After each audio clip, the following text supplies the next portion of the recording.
தலைநிமிர தமிழனின் எழுச்சி பயணத்தின் 16வது நாள்.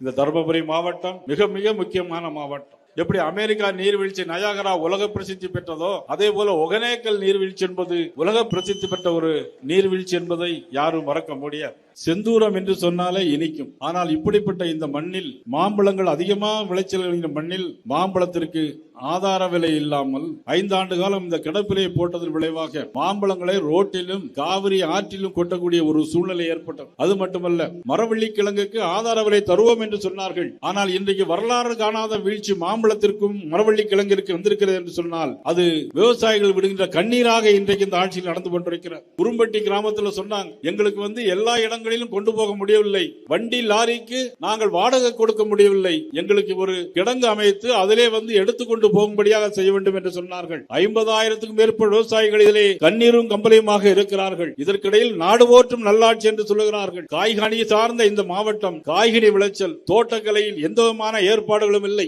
ஆதார விலை தந்து தருவோம் என்று சொன்னார்கள், இதுவரையிலும் செய்யவில்லை. மேப்பார் அணை திட்டம், வாரையாறு அணை தூர்வாரி 2 பக்கமும் கால்வாய் நடப்போம் என்று சொன்னார்கள், இதுவரையிலும் செய்யவில்லை. ஆனால் தண்ணீர் கடலிலே வீணாக போய் கொண்டிருக்கிறது. தென்பெண்ணை ஆற்றின் உபரிநீரை ஈச்சம்பாடி அணையிலிருந்து லிப்ட் இரிகேஷன் மூலம் செய்து தருவோம் தேர்தல் அறிக்கையை சொன்னார்கள், இதுவரையிலும் செய்யவில்லை. 5 சட்டமன்ற தொகுதிகளிலும் நமது தேசிய ஜனநாயக கூட்டணி வெற்றி பெற்றது. அதனால்தான் தர்மபுரி மாவட்டத்தை அவர்கள் செய்யாமல் வஞ்சிக்கிறார்கள். திராவிட முன்னேற்ற கழகத்தை சேர்ந்த ஆட்சி தேர்தல் அறிக்கையிலே சொன்னார்கள், சிப்காட் கொண்டு வருவோம் என்று சொன்னார்கள், இதுவரையிலும் கொண்டு வரவில்லை. பேரிச்சம்பளத்திற்கு சிறப்பு நிதி தருவோம் என்று சொன்னார்கள், இதுவரையிலும் செய்யவில்லை. பாப்பிரெட்டிப்பட்டி கொள்முதல் நிலையம் அமைப்போம் என்று சொன்னார்கள் பாக்குக்கு, ஆனால் இதுவரையிலும் செய்யவில்லை. ஏரியூர் பெண்ணாகரம் வரையிலும் சாலை வசதிகள் எங்குமே போடப்படவில்லை. எல்லாமே டோலியில கட்டி தூக்கிட்டு போறாங்க. அதே நேரத்தில் சட்டம் ஒழுங்கு எங்கேயுமே கிடையாது. சொல்லிக் கொடுக்கிற வாத்தியாரே போதையோட போறது மாதிரி செய்திகள் எல்லாம் வந்து கொண்டிருக்கிறது.